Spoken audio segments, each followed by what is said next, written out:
అందరికీ నమస్కారం. నేను మీ కిరా కార్పేని. కాకాని గోవర్ధన్ రెడ్డి ప్రసన్న కుమార్ రెడ్డిని పక్కన పెట్టుకొని నలుగురిని వెనకేసుకొని మాట్లాడుతున్నాడు. ఏం మాట్లాడుతున్నాడో ఒకసారి విందాం. ప్రసన్నకి పాపం ప్రజాబలం ఉంది. ఇదేందా ఇదే నాకు అర్థం కదా. ఇదేందా ఇదా ఇది నేను చూడలా. పాపం ప్రజాబలం ఉండేది ఏంది నాకేం అర్థం కావడం లేదు. ప్రజాబలం ఉండడం పాపమా, లేకపోతే పాపాలు చేయడం వల్ల ప్రజాబలం వచ్చిందా? ప్రసన్న దగ్గర ఉండేది ప్రజాబలం కాదు, బూతుల దళం, బూతుల గలం. కాబట్టి పోలింగ్ బూతుల్లోనే సరిగ్గా సమాధానం చెప్పారు కోవూరు నియోజకవర్గం నుండి. మరి ఈయనకి అంత ప్రజాబలమే ఉండే పని అయితే మరి వేమిరెడ్డి ప్రశాంత్ రెడ్డి గారు 2024 కోవూరు అసెంబ్లీ ఎలక్షన్స్లో 54,583 భారీ ఓట్ల మెజారిటీతో ఎలా గెలిచారు? అంటే ప్రజాబలం అంటే ప్రజలు మిమ్మల్ని విశ్వసించినట్టే కదా. మరి మిమ్మల్ని విశ్వసించినప్పుడు, ప్రేమించినప్పుడు, మిమ్మల్ని నమ్మినప్పుడు పోలింగ్ బూతుల్లో మాత్రం మీకు ఎందుకు ఓట్లు రాలేదు? పోలింగ్ బూతుల్లో ఓట్లు రాకపోవడానికి గల కారణం మీ బూతులే. కాబట్టి పోలింగ్ బూతులో చెప్పిన సమాధానం ఏంటి అంటే, మీరు చేసినటువంటి చేష్టాలు, మీరు మాట్లాడిన బూతులు మీకు సానుభూతి లేకుండా మిగిల్చాయి అనేది ఈరోజు కంపల్సరీగా చెప్తున్నా. సరే, ఇది కూడా ఒక్కసారి విందాం. అబ్బా సరే, మళ్ళీ ఇంకొక మాట చెప్పాలి ఇక్కడ. మరి ప్రసన్నకి ప్రజాబలం ఉంది అన్నావు, మంచి ఎలివేషన్ ఇచ్చినప్పుడు, నిజంగా నువ్వు చెప్పింది కరెక్టే అయినప్పుడు, ఆయనకి నిజంగా ప్రజాబలమే ఉన్నప్పుడు, మరి నువ్వు మంచి మాటలు ఆయనతో చెప్పినప్పుడు ఆయన మొహం వికసించిపోవాలి, ఆయన ఆనందపడిపోవాలి. కానీ మొహం ఎందుకు ఇటు పెట్టాడు? అలా ఎందుకు పెట్టాల్సి వచ్చింది? ఎందుకంటే నువ్వు ఎలాంటి ఎలివేషన్స్ ఇచ్చినా కూడా తెలుగు రాష్ట్రాల్లో కాదు ప్రపంచ వ్యాప్తంగా ఉండే తెలుగు వాళ్ళందరూ కూడా ఇతను ఎంతలా తిట్టుకుంటారో, ఎంతలా పక్కన పెట్టారో, ఎంతలా ద్వేషిస్తారో నేను ప్రత్యేకంగా చెప్పనక్కర్లేదు. వేమిరెడ్డి ప్రశాంతి రెడ్డి గారి విషయంలో ప్రశాంతంగా ఉండే ఆవిడ, నియోజకవర్గంతో పాటు పార్లమెంటునే కాదు ఎక్కడ ఏ సమస్య వచ్చినా సొంత బిడ్డలు ఆదరించేటువంటి ప్రశాంతి రెడ్డి గారి విషయంలో ఎలాంటి దుర్మార్గమైనటువంటి దుర్భాషలాడాడో ఎవరికి చెప్పనక్కర్లేదు. ఈ రోజు ఇలా ఉన్నాడు అంటే కారణం ఏంటో తెలుసా? కారణం ఒక దారుణం. ఏదైతే మనం తప్పులు చేస్తామో, పదే పదే చేస్తామో, ఒక మంచి మహిళని దుర్భాషలు ఆడతామో, సభ్య సమాజంలో వ్యక్తిగత హననం చేస్తామో, అవి పోను పోను వడ్డీతో సహా మనలోనే ఉండిపోయి మనని ఆనందంగా లేకుండా చేయడంతో పాటు ముఖ కవలికల్లో ఏమాత్రం కూడా ఏమి వికసింప లేకుండా చేసినటువంటి వైనం. దీన్నే ఏమంటారు అంటే దట్ ఈస్ కర్మ సిద్ధాంతం. మళ్ళీ ఈయన రాద్ధాంతం విందాం ఒకసారి, మళ్ళీ వెళ్దాం, వెనక్కి వెళ్దాం. ప్రసన్నకి పాపం ప్రజాబలం ఉంది, ప్రసన్న దగ్గర ధనబలం లేకపోతే రేపు రాబోయే ప్రసన్న దగ్గర ధనబలం లేదంట. ఓకే ఓకే, అంటే నిజంగా వీళ్ళు మొఖాలు చూడండి ప్రజలారా. వీళ్ళిద్దరూ ఉన్న ఆస్తులన్నీ పూర్తిగా అనాథాశ్రమాలకి, వృద్ధాశ్రమాలకి, ఫౌండేషన్స్కి రాసిచ్చేసి ఈరోజు ఏమీ లేకుండా సింగిల్ టీతో, సింగిల్ మీల్స్తో, 4 గ్లాసుల నీళ్లతో జీవితం గడిపేస్తున్నారు. వీళ్ళు వేల కోట్ల రూపాయలు ఉంటాయి వీళ్ళ దగ్గర.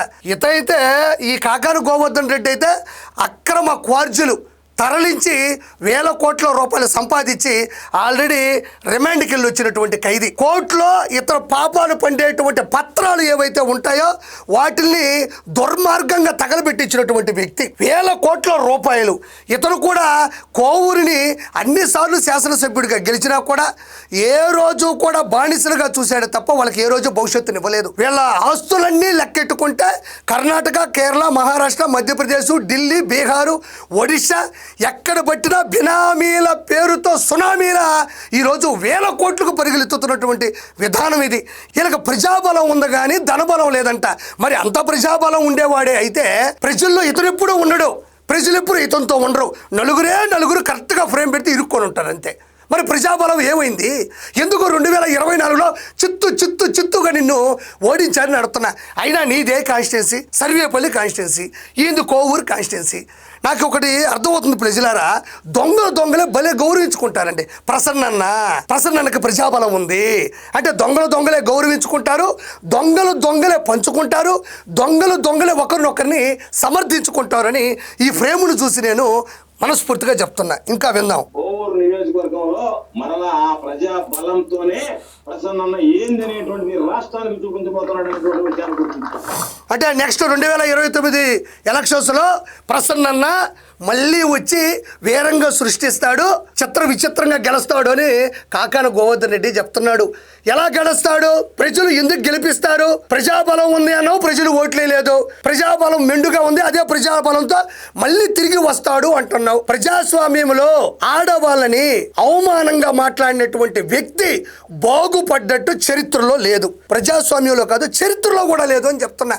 మళ్ళీ ఈ మధ్యలో ఏం చేసేసాడని చెప్పి ఇతను వస్తాడు. మా ఈ సుదీర్ఘంగా రాజకీయాల్లో ఉన్నటువంటి కుటుంబాలు, ఈ రోజు వచ్చినటువంటి కుటుంబాలు, పెద్ద నల్లపరెడ్డి శ్రీనివాసరావు రెడ్డి గారి దగ్గర నుంచి ఇప్పటికీ కూడా నెల్లూరు జిల్లా ప్రజలు ఆరాధ్య దైవంగా భావించేటువంటి కుటుంబ వారసత్వ రాజకీయాలు కొనసాగించేటువంటి వాడు ప్రసన్న. అయితే ఈయన ఏం చెప్తాడంటే నల్లపురెడ్డి ప్రసన్న కుమార్ రెడ్డి అనే వ్యక్తి నల్లపురెడ్డి శ్రీనివాసులు రెడ్డి గారి యొక్క తనయుడు. నేను ఆయన గురించి ఏం మాట్లాడదలుచుకోలేదు. ఆయనకంటూ ఒక మంచి ఇమేజ్ ఉంది. కోవూరు నియోజకవర్గంలో ఆయన ఎమ్మెల్యేగా పనిచేశాడు, చాలా మంచి వర్కలు చేశాడని నేను విన్నాను. అప్పుడు నేను పుట్టానో లేదో కూడా నాకు తెలియదు. నేనేమంటానంటే మరి అంత గొప్పవాడైనప్పుడు ఆయన కుమారుడు కూడా గొప్పగానే కదా ఉండాలా. అందుకే అంటారు పెద్దోళ్ళు పండిత పుత్ర పరమసుంఠ అని. కాకపోతే ఇక్కడ జరిగింది ఒకటే, ఎవరు పోటీ లేరు, ఎవరు పోటీకి రారు అనుకొని వన్ మ్యాన్ ఆర్మీగా బతికాడు. ప్రజలు ఓపిక పట్టారు. సరిగ్గా అప్పుడే దిగారు ప్రశాంతి రెడ్డి గారు. దిగ్గానే ఆల్రెడీ వాళ్ళు చేసేటువంటి మంచి కార్యక్రమాలు కూడా నేను ఇప్పుడు చూపిస్తాను. ఈయన ఎందుకు జీవితంలో గెలవలేడు అంటే, ఒకటి ఆడవాళ్ళని అవమానకరంగా మాట్లాడినటువంటి వ్యక్తి, రెండోది ఎవరైతే ప్రజాస్వామ్యంలో సొంత డబ్బులతో సొంత ఖర్చులతో ప్రజలు ఆదుకుంటారో వాళ్ళకి అసలు తిరిగే ఉండదు. అవి రెండు ఇతనికి శాపం. వాళ్ళు స్వతహాగా ఖర్చు పెడతారు, రెండోది ఇతను చేసే పాపాలు పండిపోయినాయి. కాబట్టి ఇప్పుడు అసలు ఏం జరుగుతుంది? ప్రశాంతి రెడ్డి గారు 2029లో ఓడిపోతారు, ప్రజాబలం ఉందంటున్నారు. ప్రజాబలం ఉండాలి అంటే ప్రజలకు మనం ఏం చేస్తే మనం వాళ్ళ మన్ననలు పొందుతామో ఒకసారి చూపిస్తా. చూడండి, వీళ్ళు వేమిరెడ్డి దంపతులు ఇద్దరు కూడా, ప్రభాకర్ రెడ్డి గారు, ప్రశాంత్ రెడ్డి గారు. ప్రభాకర్ రెడ్డి గారు కూడా 2,45,902 ఓట్ల అఖండ మెజారిటీతో విజయసాయి రెడ్డి మీద గెలిచాడు. నెల్లూరుని రాజకీయంగానే కాదు మంచితనంతో శాసించేటువంటి ఒక గొప్ప మనసున్నటువంటి వ్యక్తి. వీళ్ళు స్వతహాగానే కోట్ల రూపాయలు ఖర్చు పెట్టి, అంటే రాజకీయాల్లోకి రాకముందే మంచి మనసుతో ఉన్న మనీతో పూర్తి స్థాయిలో స్వచ్ఛందంగా రకరకాలుగా ఫౌండేషన్ల ద్వారా పేదవాడి ఆకలిని, పేదవాడి యొక్క భవిష్యత్తుని నిర్ణయించినటువంటి వ్యక్తులు.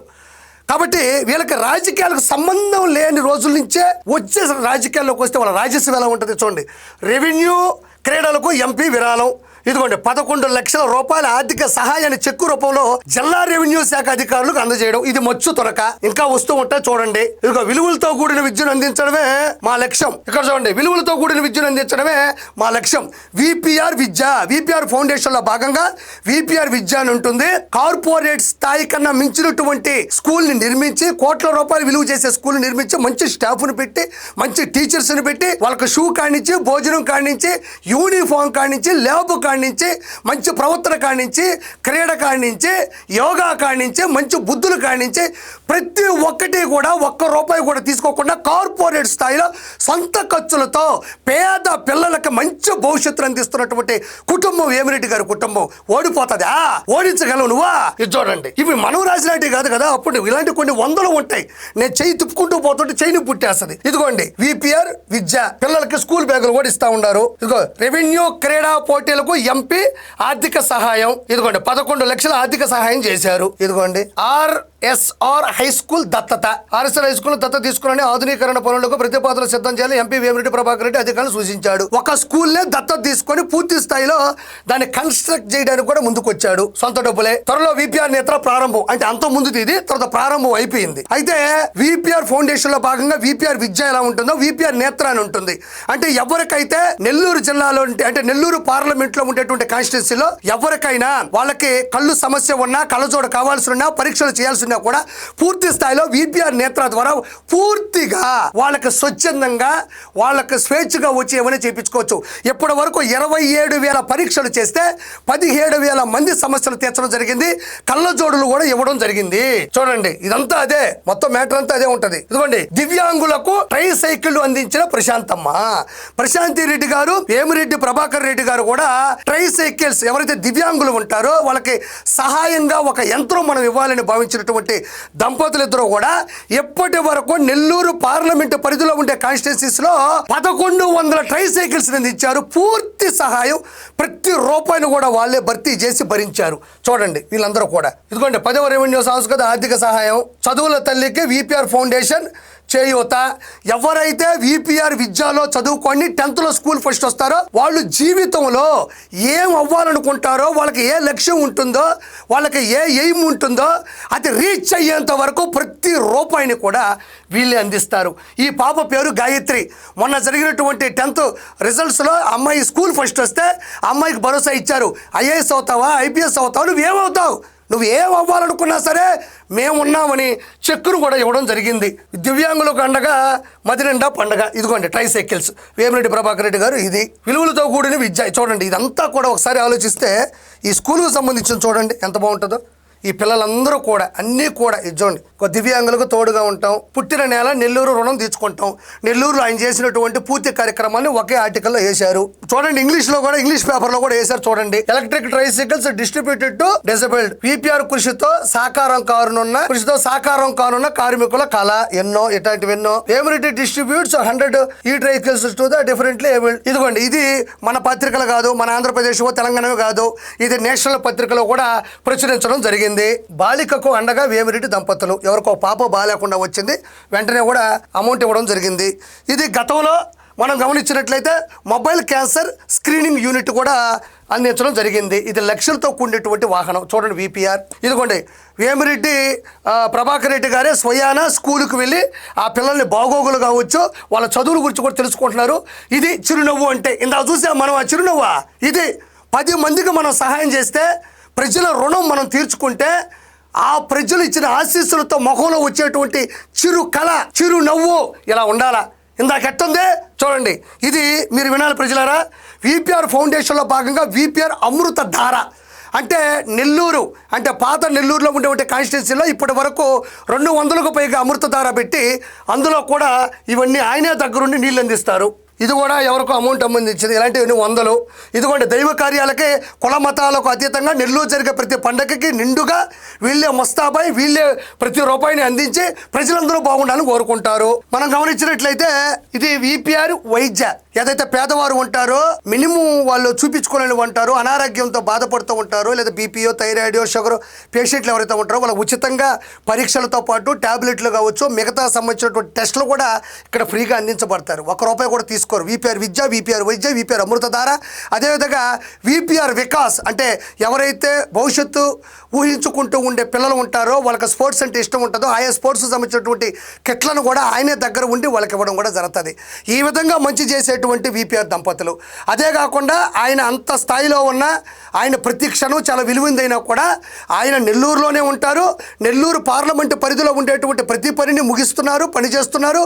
ప్రశాంతి రెడ్డి గారు కూడా పూర్తి స్థాయిగా కోవూరు శాసనసభ్యులుగా పనిచేస్తున్నారు. అసెంబ్లీలో గలం విప్పుతున్నారు, ప్రతి చోట కనబడుతున్నారు, ప్రజా సమస్యలు తీరుస్తూ ఉన్నారు. ఇది ప్రజాస్వామ్యంలో ప్రజల మీద ఉన్న ప్రేమ, ప్రజలకి వాళ్ళ మీద ఉన్న ప్రేమ. ఇది ప్రజాబలం. ప్రజాబలం అంటే ఇంత మంచి పని చేశారు కాబట్టి ఆ ప్రజాబలంతో ప్రజాస్వామ్యంలో ఉండే అసెంబ్లీకి ఆవిడ అడుగుపెట్టింది. కాబట్టి మీ మాటలు వినే పరిస్థితిలో లేరు. నీ కర్మ సిద్ధాంతం ప్రకారం నీ కర్మ కాలిపోయింది. Thank you so much.